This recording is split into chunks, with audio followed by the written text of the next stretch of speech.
तो दोस्तों आपको याद होगा 2015 में महिंद्रा ने एक ऐसी बाइक लॉन्च करी थी जो अपने लुक्स और डिज़ाइन के हिसाब से काफ़ी अलग थी। मैं बात कर रहा हूँ महिंद्रा मोजो की। I got my mojo working. I'm उस टाइम के हिसाब से ये बाइक काफ़ी मस्कुलर और यूनिक डिज़ाइन के साथ आती थी। वही looks are definitely subjective, but I think आज भी ये बाइक अपने बोल्ड और क्वर्की डिज़ाइन की वजह से एक दमदार रोड प्रेजेंस रखती है। इसकी मस्कुलर बॉडी और एग्रेसिव स्टांस इसको एक प्रीमियम फील देती है, जो बाकी बाइक्स के मुकाबले इसे एक डिस्टिंक्ट आइडेंटिटी देती थी।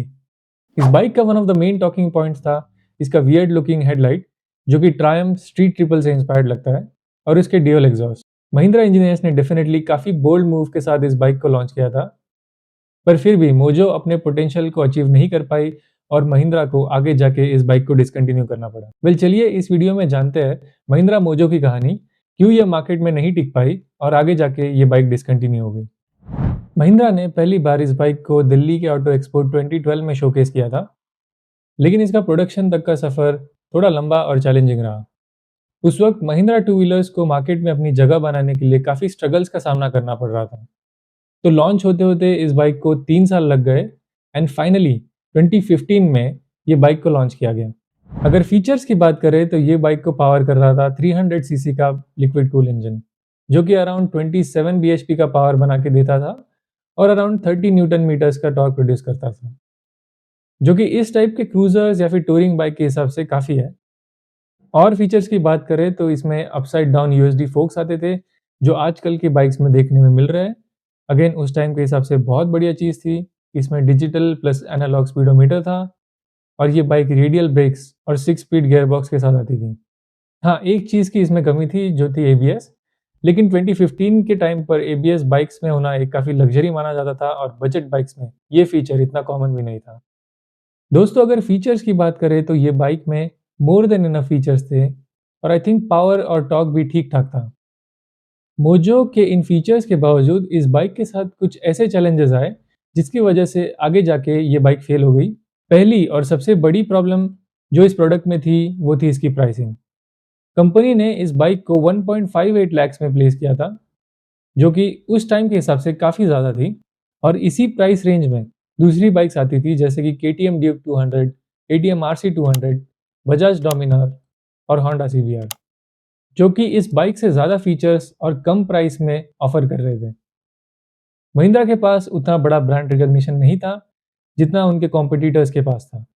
बजाज, केटीएम और होंडा अपना नाम बना चुके थे और इनके पास अपना एक लॉयल फैन बेस भी था, जबकि महिंद्रा के लिए मोजो एक नए सेगमेंट में एक पहला एक्सपेरिमेंट था। आगे जाके दूसरी प्रॉब्लम की बात करें तो वो थी इस बाइक की आइडेंटिटी, और सिंपल शब्दों में लैक ऑफ आइडेंटिटी। इस बाइक को देखकर लोग समझ नहीं पा रहे थे कि एग्जैक्टली क्या है। क्या ये एक टूरिंग बाइक है? क्या ये एक स्पोर्ट्स बाइक है? क्या ये एक परफॉर्मेंस फोकस मशीन है?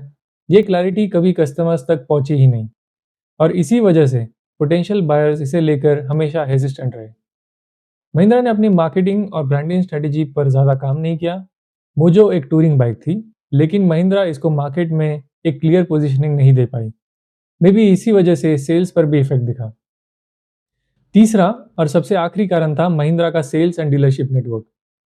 स्पेयर पार्ट्स की अवेलेबिलिटी और सर्विस सेंटर्स का लिमिटेड होना मोजो ओनर्स के लिए एक बहुत बड़ा पेन पॉइंट बन गया था। जब आप कोई भी बाइक लेते हो तो उसका परचेज ही सब कुछ नहीं होता। आफ्टर सेल सर्विस और सपोर्ट एक ब्रांड की आइडेंटिटी का एक बहुत इंपॉर्टेंट एस्पेक्ट होता है। लेकिन महिंद्रा इस एरिया में मोजो के कस्टमर्स की एक्सपेक्टेशन को पूरा नहीं कर पाया। इसी प्रॉब्लम की वजह से कस्टमर्स को काफ़ी इश्यूज फेस करने पड़ रहे थे जब भी उन्हें अपनी बाइक को सर्विस करनी होती थी।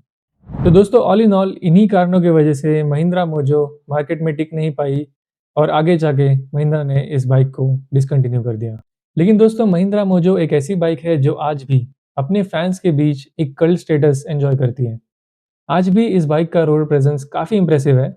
अगर आपने कभी ये बाइक चलाई है तो कमेंट सेक्शन में अपना एक्सपीरियंस शेयर करें, हमें बताइए कि आपका राइड कैसा रहा। चलिए मिलते हैं नेक्स्ट वीडियो में।